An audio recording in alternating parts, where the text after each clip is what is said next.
Hello, good people of YouTube. Mountbatten here, and not today, but tomorrow, update 14.9 drops, bringing us, among other things, the U.S. Navy's 250th anniversary event with the Liberty Port, where you can get not the Bainbridge, call it the Bainbridge last time, the Bridgeport, the new Tier 8 Premium American Cruiser for free, and of course continues on the current anniversary event. But in addition to that, we are seeing the return of a dockyard ship, and that is the Lushun. It's not so often that Wargaming brings back these dockyard ships in another dockyard event, but here we are. The Lucian is returned to the dockyard as the Lucian B.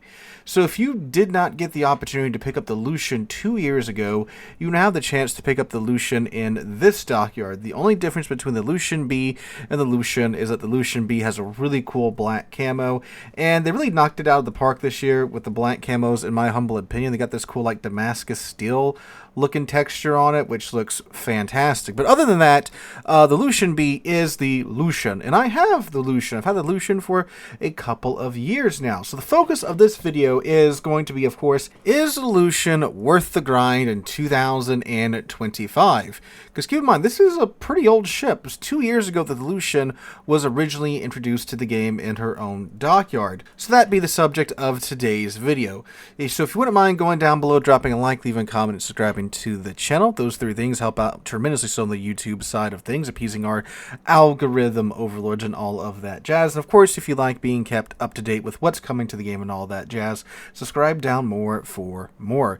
But anyway, the Lucian. So what is the Lucian? The Lucian's actually a clone, if you will, of another premium ship, the Lushun.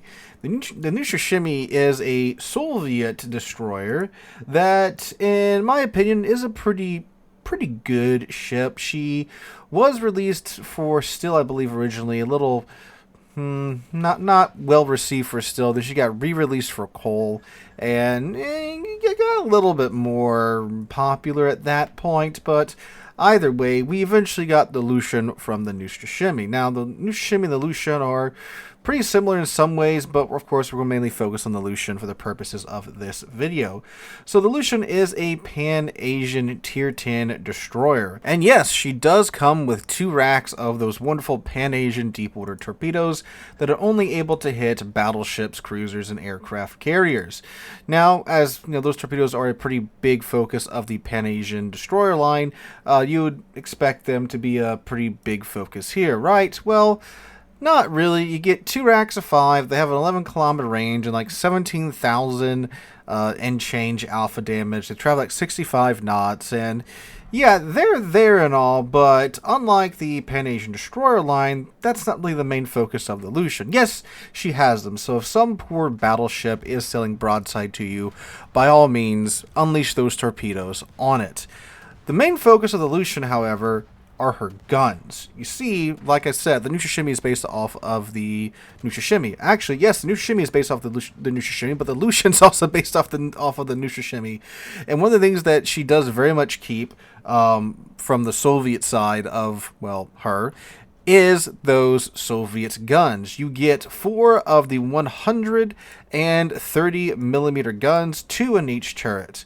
And if you do a full gun build on this thing, which you should, you'll have a whopping 1.5 second base reload time on those 130 millimeter guns, which is, of course, absurdly fast. Now, yes, it is only 4 guns, but the reload more than makes up for it, especially considering that the Lucian still has those wonderful Soviet AP shells, which have, you know, all the great ballistics and such. And even with a full main battery gun build, you know, taking the modules and all, the range without taking AFT or BFT, well, I'm sorry, main battery and AA specialist and main battery and AA expert, you still have a 12.8 kilometer range, which is more than comfortable enough to do what you gotta do with the Lucian here. I didn't realize it didn't have advanced firing training on this. I'm sorry, man. Wargaming just keeps renaming these skills. I didn't realize I didn't have a main battering AA expert here, so I didn't get that 20% buff to the range. So you can get the range out even further, and of course you can take main battering AA specialist too. But the build that I have on here has been working really well for me so far, so I don't really see a need to change it. But anyway, so yeah, you have the Soviet shells. So at 12.8 kilometers, your max stock range, and what 20% of that is 14 kilometers. At 14 kilometers, the shells would be pretty dang comfortable to use. Now, the Soviet AP shells, not only do they have good ballistics and such, but the good ballistics, of course, leads to excellent performance. So really, in the Lushun, you do want to be firing the AP shells more than the HE shells. Like, if anything's broadside to you, fire AP at it. You're going to pin it. You're going to do a ton of damage. And it's really funny when you run across the heavier armored destroyers, ships like the Khabarovsk and such. You absolutely just eat those guys for breakfast, because you're doing like 2k and change every 1.5 seconds to them. And when we're talking about a destroyer's HP pool, you are absolutely just gobbling them up. So it's hilarious when those guys come across you. So like any destroyer that's even mildly chunky or has any decent plating, you're going to absolutely obliterate them. And the other destroyers you're just going to obliterate anyway because of the great reload time on the Lucian's guns. Of course, if you come across something like Harugamo, obviously that's going to give you a pretty good run for your money there with the main battery damage output. The HE, of course, is pretty solid too. I primarily use the HE when things angled to me because, that's the only point I can abuse them with the AP. The HE has a maximum damage of 1400, and it can pin 22 millimeters of armor with a 6% fire chance with the flag.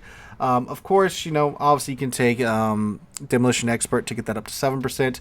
But again, with like the sheer amount of shells you're going to be spewing out with the insane reload of the Lucian, I've never really had any problems starting fires. So, if it's like a battleship or something and they're bow in or bow out to me, and obviously the AP can't pin them at that time, swap it over to HE and just absolutely melt them down. Now, what allows you to just prance around with so much confidence in the Lucian, using your guns to just DACA everything down? Well, that is her unique, not too many ships have it anymore, so I think it's safe calling it unique, repair consumable, the heavy repair teams. This is that same consumable that the Sevastopol gets, where you do get a super heal, but it takes a very long time to do anything. So unlike other heals that take 20-ish seconds to apply the healing to your ship, the Lucian's heavy repair team takes 60 seconds to apply 154 HP per second to the Lucian. So that means, yes, you can heal back a lot of damage with the Lucian, but it takes a minute. Like, it literally takes a minute, and it's not just a figure of speech, So that means, unlike ships like the Lushun, the Conqueror, the Minotaur, that have these super heals that you can just, out-heal the damage that's coming into you, you can't really do that here with the Lucian, unless like fire damage or something. So what that means is the Lucian is great for going in there, punching somebody in the face, dipping out, taking a minute to get back its HP, then turning around and going back in yet again. So it's great for these quick little engagements where you get in, tear up a destroyer, or inflict a bunch of damage to a cruiser, or farm down a battleship for a little bit. You get slapped, you disappear for a minute, and you come back with 2/3 of your HP returned to you. And she is fan-friggin-tastic for that. Now, that does mean you can't get in these prolonged engagements with the enemy team, unless, of course, you're just bullying a battleship, late game, it doesn't have any cruisers or destroyers around to help it anymore, and, you're just picking on it. Then in that case, yeah, you can just kind of sit there and hold down left mouse. But you got to be smart about, what situation you're getting into. You got to be aware of your positioning and such. And all that jazz. But of course, having the ability to reprint 2/3 of your ship's HP, it's a pretty nice thing to have, so you can dip out, take a breath, and then go back in on the action. And because of that, it's a very comfortable destroyer to play if you are used to gunboat destroyers. She does not get any type of engine boost or smoke, though, so you do very much have to be aware of your positioning, because the Lucian, one of the biggest downsides is that she ain't quick. 34 knot top speed, you take the flag, you can get going. a little bit faster than that, 37.8 knots, which by tier 10 destroyer standards isn't overly fantastic. She has a huge turning circle too. I think it's like 700, 800 meters. So that's also quite terrible by tier 10 destroyer standards. So you do have to be mindful about that. But again, just the guns that are bolted to this thing are absolutely insane. So that more than makes up for it, in my humble opinion. So the way that I normally play the Lucian is that in the opening stages of the match, I tend to go toward the caps. I try to bully the other destroyers out of the caps because you do get Hydro. And the Hydro is very conveniently, the same diameter as the caps are at tier 10. So you get in the cap, and, if it's you and the other destroyer, you can kind of nuzzle up to the middle of the cap and pop your Hydro. Another thing, too, about the Lucian that I almost forgot to mention, is that she has crazy concealment, 5.8 kilometer max concealment with a build, which is great because, again, you do not have smoke and you do not have an engine boost. So that is your ticket out of a bad situation, that fantastic concealment. And then you couple that with the Hydro, which is what got me thinking about her concealment. She has a 5.5 kilometer Hydro, so pretty much whatever is spotting you is within your Hydro range. So if you're being spotted by another destroyer, wait like a second and then push the Hydro button. You're going to spot them. And then hopefully your team will join in on you kicking them to death, and that's very nice if the team would oblige you in that manner. So that's fantastic, of course, for bullying other destroyers out of the caps and such. So how is she doing in 2025? Well, from my experience, pretty dang good.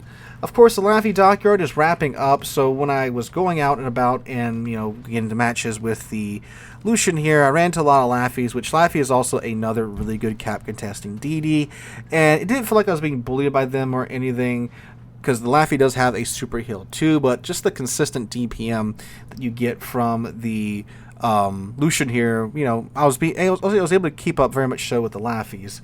And of course, a lot of the Laffies, they're using a burst fire mode, and then they forget that they have a battleship reload after that. Well, I'm just holding down left mouse and just chewing through their HP and all that jazz. So that was pretty satisfying. But I mean, yeah, when you've got guns this great, reload that fantastic, even without the other commander skills. I mean, yeah, you're slinging shells downrange, you're getting damage, and you're doing damage, and she's working pretty dang well. The only thing that kind of sucks is that, I mean, submarines were out when she was released in the game, of course, back in the day 2 years ago. But of course, there's more submarines now, obviously, 2 years later, and that poor top speed and that poor maneuverability, that can get annoying, obviously, if you get pinged by a sub and you can't clear the ping, and now you got to deal with dodging those torpedoes, and your ship's, one of the most immaneuverable destroyers at by high tier standards. That does suck a little bit, but also too, considering you do have those heavy repair teams, you really shouldn't be using your damage con too much, aside from all of your modules being knocked out or something like that. But I mean, that is a downside for sure. I'm not going to sugarcoat it in any way, shape, or form. So the other part, of course, so she's doing okay in 2025. I'd say she's actually doing pretty darn good in 2025. I mean, think about all the premiums and Techline ships that get released over the past couple of years that just kind of fall by the wayside as time goes on, but the Lucian is still doing pretty good, in my opinion. The other thing, too, is, of course, how much is she going to cost? Well, she's a dockyard ship, so that does mean you have to grind your way through phases in order to acquire her. How many phases do you have to grind through? Glad you asked. So there are 35 phases in the Lucian B dockyard. And you can grind through 30 of them by combat missions and such, just like we'd had with the Laffy dockyard. You have to purchase 5 phases, which cost you 1,350 doubloons a phase. However, of course, like with all the dockyards, there's a starter bundle you can buy where you can buy 5 phases for the discounted price of 5,000 doubloons. So for 5,000 doubloons, you get a tier 10 premium ship, which, I mean, that's pretty good. 5,000 doubloons is what? Yeah, $20 for a tier 10 premium ship. Keep in mind, too, that this is a dockyard.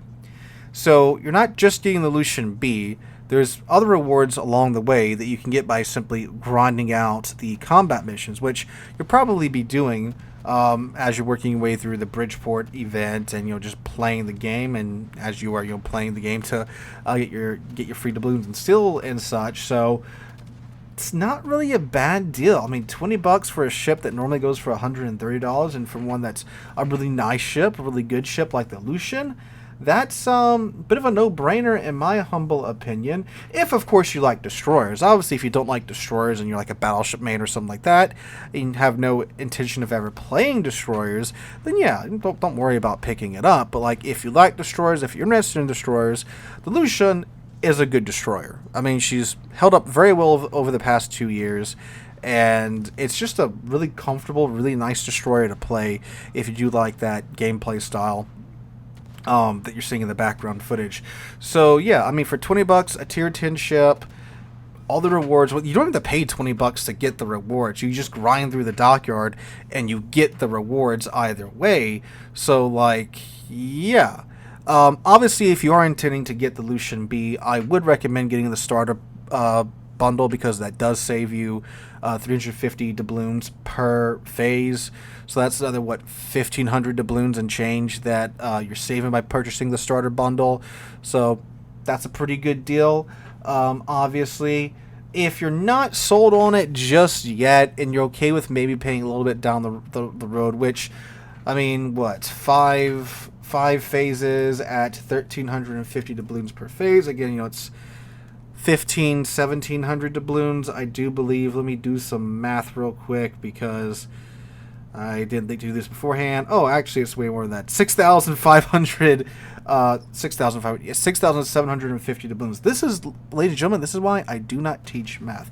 No, I'm sorry. That's what you pay fully for the 1,350 doubloons for each phase. So yeah, you're saving, yeah, 17. I was right. You're saving 1,750 doubloons by buying the starter bundle. If you don't buy the starter bundle, you will be paying 6,750 doubloons to purchase the ship outright. Which, if you're wondering, that's $27. Still not a bad price for a tier 10 premium ship. So if you're kind of on the fence and you're okay with losing a few dollars, and you just want to wait and see if you can even grind it out in the first place, and just wait till the event's almost over, yeah, I mean, I still think that's a good deal. $27 for a tier 10 premium ship. And keep in mind too, of course, that many of you probably have more than a few free doubloons you've gotten due to the anniversary event. So this is yet again another potentially relatively free ship to pick up, on top of all the other free ships that we've been getting left, right, and the center in the anniversary event. So yeah, I think that she's a ship that's well worth picking up in 2025. And again, if you got the free doubloons laying around, no brainer in my mind. Great destroyer, great Pan-Asian commander trainer too, obviously. So if you are a fan of the Pan-Asian tech line, I think this is also very much easily a no-brainer for you guys as well. So guys, let me know what you guys think in the comments down below about the Lucian, whether or not she's worth picking up in 2025. And if you do have her, what do you think about her in 2025? Let me know all that and more in the comments down below. So you guys have a wonderful Tuesday, wonderful rest of your week. Hope to catch you guys in the next one.